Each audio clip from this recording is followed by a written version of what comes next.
ನಮಸ್ಕಾರ ಗೆಳೆಯರೇ, ಎಲ್ಲರಿಗೂ ಬೆಳಗಿನ ಶುಭೋದಯ ಗೆಳೆಯರೇ. ಮೊದಲಿಗೆ ತುಲಾ ರಾಶಿಯ 2025ರ ವಾರ್ಷಿಕ ಭವಿಷ್ಯ ನೋಡೋಣ. ಎಲ್ಲರೂ ಜೈ ಶ್ರೀ ಬನಶಂಕರಿ ದೇವಿ ಎಂದು ಕಮೆಂಟ್ ಮಾಡಿ ಮತ್ತು ಲೈಕ್ ಮಾಡಿ. ತುಲಾ ರಾಶಿ 2025 ಶುಭ ಯೋಗಗಳು.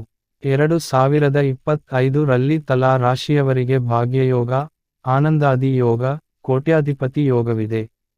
ರಿಯಲ್ ಎಸ್ಟೇಟ್ ಉದ್ಯಮದಲ್ಲಿ ಹೆಚ್ಚು ಧನಲಾಭ ಉಂಟಾಗುತ್ತದೆ. ಹೊಸ ಕ್ಷೇತ್ರದಲ್ಲಿ ಬೆಳವಣಿಗೆ ಕಂಡುಬರಲಿದೆ. ಸರ್ಕಾರ ಉದ್ಯೋಗದಲ್ಲಿ ಇರುವವರಿಗೆ ಸ್ಥಾನಮಾನ ಕೀರ್ತಿ ಹೆಚ್ಚಾಗಲಿದೆ. ತುಲಾ ರಾಶಿ 2025 ವೃತ್ತಿ ಜೀವನ. ಇನ್ನು ತುಲಾ ರಾಶಿಯವರು ವೃತ್ತಿ ಜೀವನ ಹೊಸ ವರ್ಷದಲ್ಲಿ ಅದ್ಭುತವಾಗಿದೆ. ಬಿಸಿನೆಸ್, ಬ್ಯಾಂಕ್ ಸಂಬಂಧಿಸಿದಂತೆ ಕೆಲಸ, ಬ್ಯಾಂಗಲ್ಸ್ ಸ್ಟೋರ್ಗಳನ್ನು ನಡೆಸುವಂತವರು, ಮೇಕಪ್ ಐಟಂಗಳ ಮಾರಾಟ ಮಾಡುವವರಿಗೆ ಅತ್ಯುತ್ತಮ ಲಾಭಗಳಿವೆ. ಭೂಮಿ ಮಾರಾಟ, ರಿಯಲ್ ಎಸ್ಟೇಟ್ ಮಾಡುವಂತವರಿಗೆ, ರಿಯಲ್ ಎಸ್ಟೇಟ್ ಏಜೆಂಟ್ಗಳಿಗೆ, ಲ್ಯಾಂಡ್ ಡೆವಲಪರ್ಗಳಿಗೆ, ಬಿಲ್ಡಿಂಗ್ ಕನ್ಸ್ಟ್ರಕ್ಟಿಂಗ್ ಮಾಡುವವರಿಗೆ ಸಾಕಷ್ಟು ಧನಲಾಭವಾಗಲಿದೆ. ತುಲಾ ರಾಶಿ 2025 ಆರೋಗ್ಯ. ತುಲಾ ರಾಶಿಯವರು ಈವರೆಗೂ ಅನುಭವಿಸಿದ ಆರೋಗ್ಯ ಸಮಸ್ಯೆಗಳು ದೂರವಾಗುತ್ತವೆ. ಬಾಯಿ ರುಚಿಗೆ ತಿನ್ನುವ ಆಹಾರದಿಂದ ದೂರವಿರಿ. ವ್ಯಾಯಾಮ ಮಾಡಿ, ಹೊರಗಿನ ಆಹಾರ ತ್ಯಜಿಸಿ. ಸಣ್ಣ ಪುಟ್ಟ ಕಾಯಿಲೆಗಳು ಬರುತ್ತವೆ.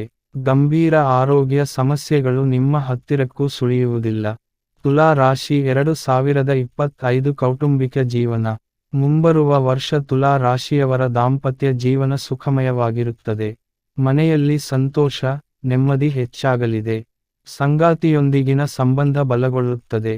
ಯಾವುದೇ ಸಂದರ್ಭ ಬಂದರೂ ನಿಮ್ಮ ಸಂಗಾತಿ ನಿಮ್ಮನ್ನು ಬಿಟ್ಟುಕೊಡುವುದಿಲ್ಲ. ನಿಮ್ಮ ಮೇಲಿನ ಪ್ರೀತಿ ಬಲಗೊಳ್ಳುತ್ತಾ ಹೋಗುತ್ತದೆ. ತುಲಾ ರಾಶಿ 2025 ಪರಿಹಾರಗಳು. ನಕ್ಷತ್ರ ಚಿಹ್ನೆ ಚಿತ್ತಾ ನಕ್ಷತ್ರದವರು ಪ್ರತಿನಿತ್ಯ ನಾಗದೇವರ ಆರಾಧನೆ ಮಾಡಿ. ನಾಗರ ಕಟ್ಟೆ ಸಿಕ್ಕರೆ ಅರಿಶಿಣ ನೀರು ಎರೆದು 11 ಬಾರಿ ಪ್ರದರ್ಶನ ಮಾಡಿ. ಸ್ವಾತಿ ನಕ್ಷತ್ರದಲ್ಲಿ ಹುಟ್ಟಿದವರು ಸಂಜೆ ಸಿಂಹ ದೇವರ ಕರಾವಲಂಬನ ಸ್ತೋತ್ರವನ್ನು ಪಠಣ ಮಾಡಿ. ದಯವಿಟ್ಟು ಈ ವಿಡಿಯೋಗೆ ಲೈಕ್ ಮಾಡಿ ಮತ್ತು ಜೈ ಶ್ರೀ ಬನಶಂಕರಿ ದೇವಿ ಎಂದು ಕಮೆಂಟ್ ಮಾಡಿ.